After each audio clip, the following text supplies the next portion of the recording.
Hi friends, my name is Raj and you are watching TechWhite. If your Wi-Fi disconnects frequently on your Windows 11, in this video I will show you some troubleshooting methods. So let's start.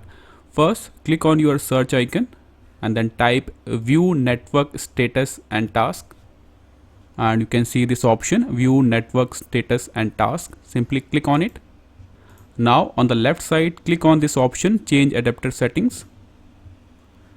Now right click on your Wi-Fi icon, then click on properties, then click on this configure button.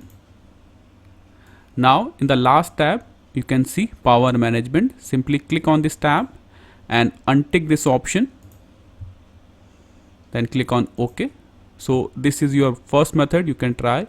The next method you can try is, again open this window, right click on your Wi-Fi icon, then click on properties, then again click on this configure option. Now click on this advanced tab, and if you have this option in your system 802.11n space mode, simply disable this option. If you have this option in your system, disable this option, then click on OK. Now move on to our next method you can try. Click on your Wi-Fi icon, then click on this arrow key, click on this option.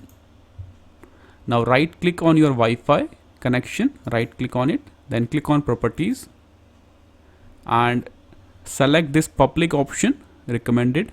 Select this option. That's it. Now cut this window. Now move on to our final method you can try. Click on your search icon and type services, then click on this services option. Now search for a service WLAN auto config, and you can see this option WLAN auto config. Simply right click on it, then click on properties. Now make sure the startup type will be automatic, okay, and then stop this service, then again start this service. That's it. Now click on apply, then click on OK, then cut this window. Now restart your system. So these are some troubleshooting steps you can apply. Thanks for watching. Thank you.